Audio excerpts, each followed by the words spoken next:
Rangers are everywhere. I mean, it's the biggest selling 4x4 ute in the country. It's the biggest selling vehicle of any other vehicle in Australia, full stop. So they're everywhere. So the Shark is new. It's out there, but you definitely do notice it in terms of the way its presence on the road. And I think what's important is it's a bigger vehicle. It's not to say that the Ranger's a small car, not by any sense, but the BYD is a pretty big and imposing vehicle. Hi, I'm Andrea Matthews, RACV motoring editor, and with me is Terry Martin, motoring content producer. Now, before we get going in this discussion on plug-in hybrid utes, don't forget to like and subscribe to our YouTube channel to stay up to date with all the latest news and reviews and motoring advice. Now, Terry, the ute segment has been one of the most interesting and dynamic in recent times, but we're starting to see some real inroads from plug-in hybrid vehicles. Australia is a country that loves their utes. Traditionally, it's been diesel-powered utes that have dominated the market, and for a really good reason. But plug-in hybrids is a new phenomenon, and it's really starting to kick off with some disruptive brands out there. And we're going to talk about a couple of specific vehicles in this video. So the first is the BYD Shark 6 and also the Ford Ranger plug-in hybrid, and break down the main differences between the two vehicles. So there's quite a substantial difference in price, isn't there, between the Shark 6 and the Ranger PHEV. The Shark 6 is less than $60,000 on the road, and that's kind of coming in under that magic 60 number. I think that's really key to its popularity, because when you consider the fact that $60,000 is what you get, and you get a lot for that money. So, you know, it's a big draw card. I mean, BYD, keeping it simple, just the one model called the Premium, and Premium, it's no lie. There's a lot of equipment on it for the price, and for that one price, you get the whole box and dice. Yeah. So we've got the Shark 6 coming in under that magic 60K, but the Ford Ranger, there's a fair price difference, isn't there? There is. There's 4 models to choose from, and at the entry level, it's $78,000 for Victorian private buyers. So on current prices, Ranger Hybrid is $20,000 more expensive than the Shark, with less equipment at the entry level. If you're just looking at price alone, it's a pretty tough sell for Ford, but looking at the overall package and the capability, then it evens out. One of the great things about the Shark 6 is it makes a statement on the road. It's clearly the BYD PHEV ute, whereas the styling changes, they're a little bit more subtle on the Ranger. It really doesn't stand out that much from the traditional pack. Rangers are everywhere. I mean, it's the biggest selling 4x4 ute in the country. So it's the biggest selling vehicle of any other vehicle in Australia, full stop. So they're everywhere. It's ubiquitous. So the Shark is new. It's out there, but you definitely do notice it in terms of the way its presence on the road. And I think what's important is it's a bigger vehicle. So it has a bigger size. You can argue that it's got a more commanding presence on the road because it's bigger. So it's not to say that the Ranger's a small car, not by any sense, but the BYD is a pretty big and imposing vehicle.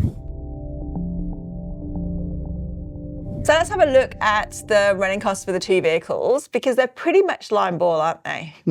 Look, our running cost data has Ranger PHEV and the Shark 6 pretty closely matched. The Shark, in overall terms, comes out a little bit cheaper. That comes down to cheaper to finance, but the Ranger PHEV is actually cheaper to service in the long run. I think what's important also is that Ford have a massive dealer network. So right across the country, whereas BYD are still building theirs.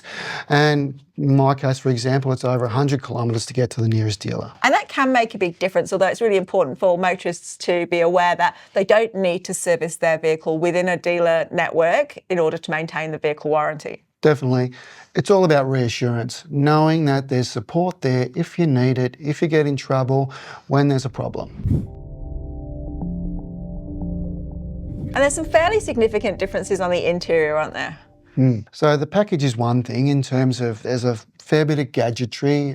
There's a rotating screen. There's lots of interesting things in the Shark. That's not to say that the Ranger's underdone, because it's pretty high tech, but it's more familiar. Yeah, and they both come with connectivity technology as well. So the way that they implement those is slightly different. My favourite feature of the Shark 6 is probably the inbuilt karaoke, which I know that the Ford Ranger doesn't offer.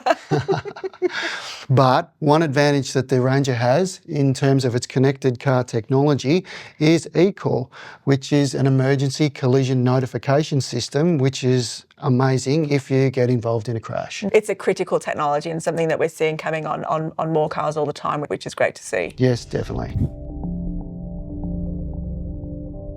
And what about in terms of crash test safety? Well, both the BYD and Ranger have been crash tested, and both have a maximum 5-star ANCAP safety rating. But there's some differences here. The Shark was tested in 2025 under what were then the latest testing protocols, and it came out very well. Ranger PHEV has since been crash tested by ANCAP in a couple of key areas to confirm the integrity of the battery and safety of the high voltage electrical systems. But the overall rating is based on original testing done back in 2022, when the assessment criteria was not as strict. In terms of the driver assist safety features, the BYD has a few more, particularly when you're looking at the different model variants and at the entry level for the Ranger PHEV. From my perspective, having driven both of those vehicles with driver assistance systems, I think my perception is that they're pretty good in terms of the pack. There are some the way that some of the manufacturers implement the ADAS systems can be a little bit worrisome, but from my perspective, BYD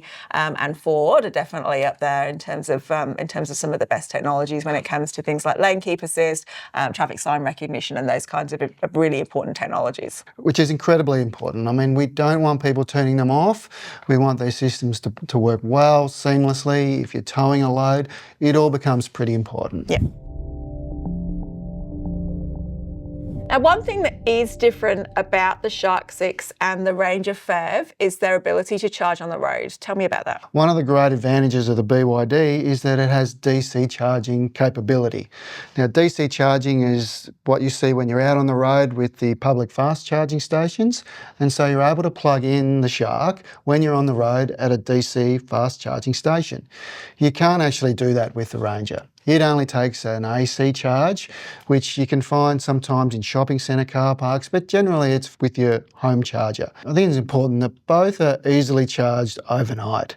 If you've got a home EV charger, it doesn't take that long. It's only a few hours in both. It's not that much different. If you've got to plug it into just a standard domestic power outlet, it's going to take a bit longer with the Shark because it's got a bigger battery. But if you've got a dedicated home EV charger, it shouldn't take more than just a few hours, definitely overnight, for both cars to be recharged. Yeah, and then if you kind of couple that EV charger with solar panels as well, you're effectively reducing the cost to charge that vehicle as well. 100%. I think it's really important for people to understand that having a plug-in hybrid takes a bit of responsibility. So keeping it plugged in when you're not using it, if you're able to at home, keeping it charged up, you get the maximum benefit from it. Otherwise, you're just carrying around a big battery for not much gain. I think that's really important because it comes down to a habit as much as anything else. When you park it up, whip the cable out, plug the car in, ready to go. It's always important to give it that little top up. Yeah, you need to recharge the battery, run them like an EV to get the best out of it. So let's talk about vehicle to load technology. What's that and what function does it offer to PHEV drivers? Well, it's often connected with a term called bidirectional charging, which means that it has the ability to draw power from the battery to run electrical appliances.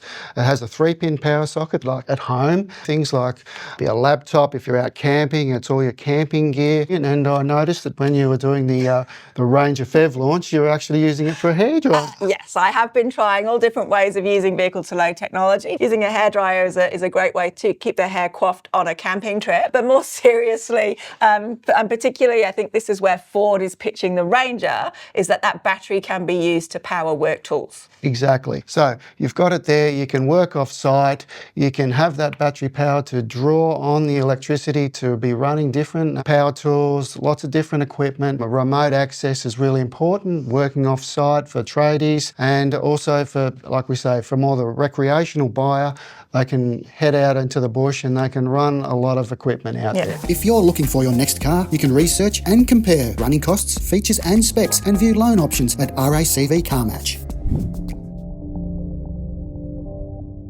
So let's get into the differences between the Shark 6 and the Ford Ranger PHEV technology, because they are a little bit different, aren't they? They are. I mean, the Shark runs more like an electric car, which is pretty phenomenal given that it's such a big, powerful ute.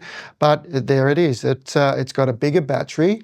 And so with a bigger battery comes a longer driving range. You can get almost 100 kilometres officially, but realistically, that's more like about 80 Ks. Mm-hmm. They drive quite differently. They do. So the petrol engine on the BYD really kicks in at higher speeds to help, but otherwise it's more like a generator. So it's like feeding the two electric motors at the lower speeds, and that's the way it feels like to drive. Yeah, it's kind of a seamless transition between the two. You really can't pick up a lot of times when the engine's kind of is operating versus when it's working purely in EV mode. The feel behind the wheel is quite different in the two vehicles. So for me, having driven both of them, the Shark 6 feels like there's no transition, or it's very imperceptible compared to some PHEVs I've driven.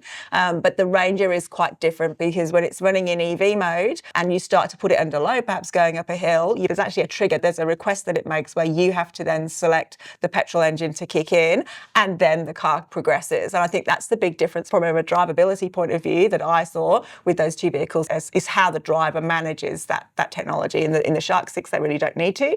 In the Ranger, they're probably more engaged in that kind of transition between EV and the petrol mode kicking in. The Ranger has a bigger petrol engine, so it's always ready to work with the electric motor. A little bit different in the BYD, where the petrol engine is acting as a generator for the EV motors, and they've got two electric motors in the BYD, where there's only one in the Ranger. With the Ranger, it's combining with a conventional transmission.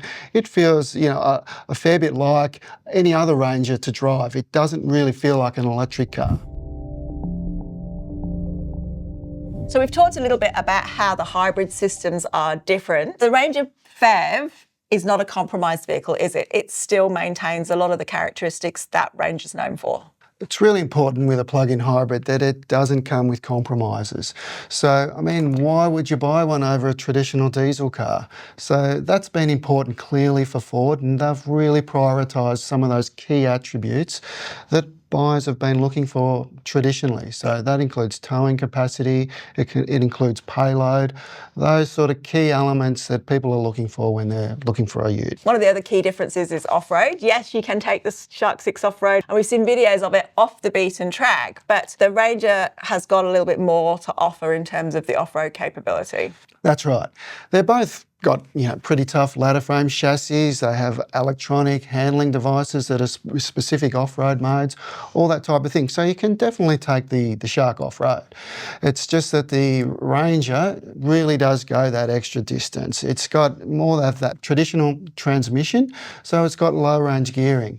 And the way that the BYD Shark's set up is that there's no mechanical connection from the front to the rear wheels. So there's no low range gearing. It also has independent rear suspension. So without a live rear axle and leaf springs, it has an independent rear. So that does bring some compromises when you're off-road. There are degrees of difference, and some of those are significant depending on what you want to do. So for towing, for example, the 3.5 tonne towing capacity for the Ranger is a really big advantage. So it's 1,000 kilograms difference, 2.5 tonnes for the BYD Shark in terms of towing capacity. So that's a big difference. So you really do need to consider that.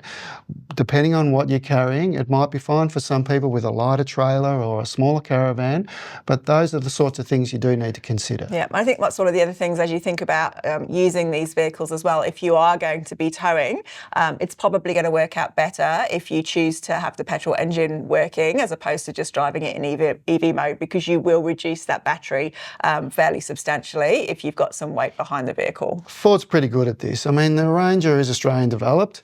There's been a lot of work that's gone into developing it for Australian conditions, and that includes its towing capabilities. So there's a lot of really good features on the Ford that you'll find on the diesel as well, but it's also here on the PHEV in terms of its towing features, just like, you know, the way that you hook up. It's got some very clever towing electronic aids to help you with its visibility and seeing around the perimeter of the car, that type of thing when you're hooking up. So those bring it some really good advantages. Yep.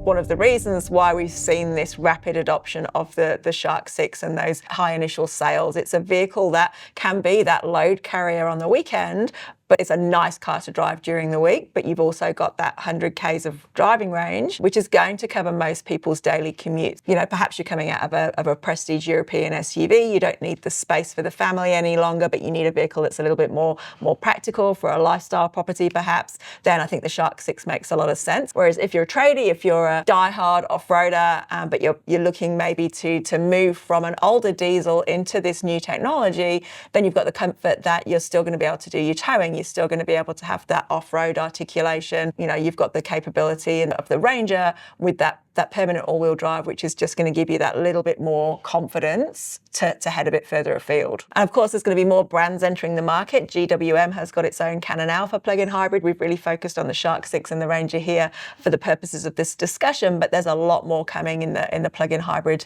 market when it comes to Utes. And all of them are going to have slightly different features, slightly different capability, but I think that really speaks to what's happening in the Australian market at the moment in terms of there being a vehicle for literally every buyer. So if you've got any questions about plug-in hybrid vehicles, or perhaps you're thinking about your next Ute, do please post your questions in the comments. We will get back to everybody. If there's any other technology explainers or any other burning issues that you'd like the RACV motoring team to address, please do let us know. Thanks for watching, and we'll see you next time. See ya. If you're looking for your next car, you can research and compare running costs, features and specs, and view loan options at RACV CarMatch.